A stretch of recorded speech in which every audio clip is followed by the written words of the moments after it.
The US and China tend to dominate conversations when it comes to the strongest economies in the world, but India is starting to change up the focus based on their incredible economic growth over the past decade and their limitless potential for the future. But is it realistic to think that India, which some still consider to be a developing nation, could overtake the most dominant country in the world and the world's top producer anytime in the near future?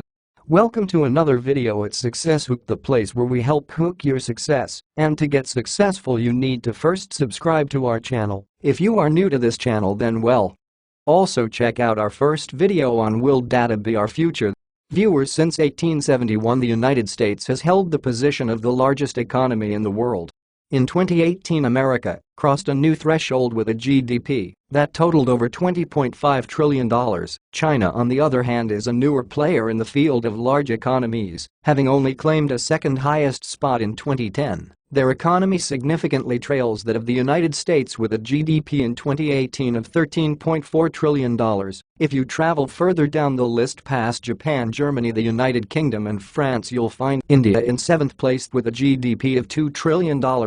Just looking at these numbers on the surface, it seems ridiculous to ask whether India could overtake both the US and China, not to mention the other 4 countries in between, to become the strongest economy in the world.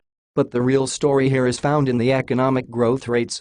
While the economy of the US grew only 2.9% in 2018, China grew by 6.5%, and India had the fastest growing economy in the world with a 7.4% growth rate in 2018. These numbers gain even more significance when you realize that America's 2.9% growth rate is their highest in a decade, while India, on the other hand, has led the world in economic growth rates for several years and is expected to continue.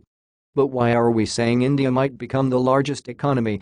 India's primary asset is its people, with a population of over 1.3 billion. India comes behind only China on the list of the world's most populated countries. But there is one important difference between the two countries' population. India's people are generally much younger than China's aging population. In fact, about 67% of India's total population are younger than 35. The United Nations expects India's population to surpass China's by 2024.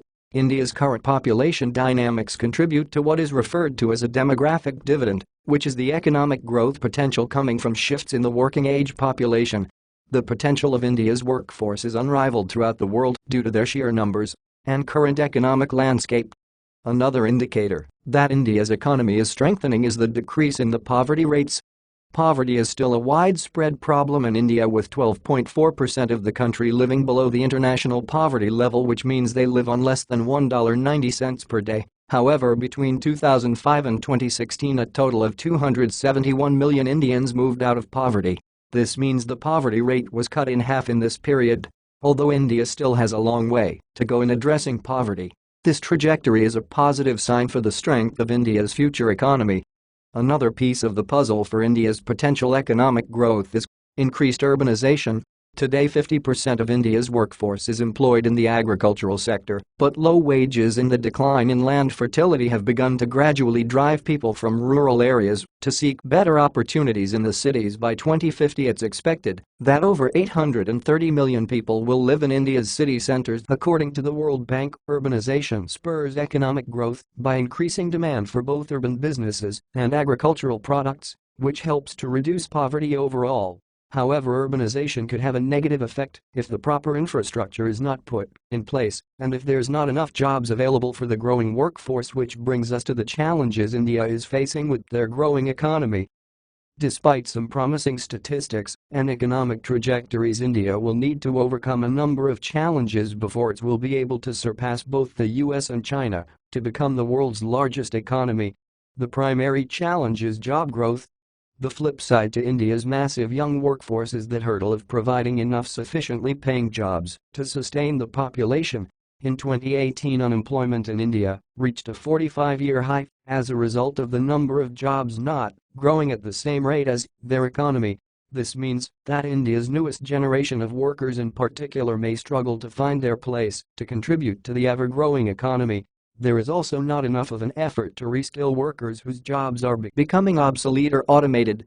Another issue is that 81% of India's workforce engaged in informal work. This includes household help, street vendors, rickshaw drivers and others The economy is not benefiting as much as it could from these types of businesses, even though they make up about half of the GDP, because they are largely cash-based and their informal nature limits their capacity to grow. If India takes the steps necessary to formalize their largely informal economy, wages would increase, more companies would become digitized, and a higher amount of taxes would be paid. Workers would also have more access to business loans and other government resources geared toward registered businesses. To put it very simple, India must make three significant transitions in order to sustain their current state of economic growth: farm to factory, rural to urban, and informal to formal. And of course, thanks for sticking with us until the end. Well, some of you will be scratching your head to know, when will India become the world's largest economy? And economists predict that China will become the world's largest economy by 2032, and India has the potential to surpass both the US and China by 2050. But economies are dynamic and complex, and they're affected by numerous factors like population, regulations, world events, politics, and industry trends. But if the question is whether this is possible for India, the answer is yes. Will they do everything required to sustain their growth and make it happen? We'll have to wait and see. Once again, thanks for watching. If you liked this video and got some information from this, please do like and share it to your friends so it will help grow our channel. Also check out our other video, Will Data Be Our Future? And thank you.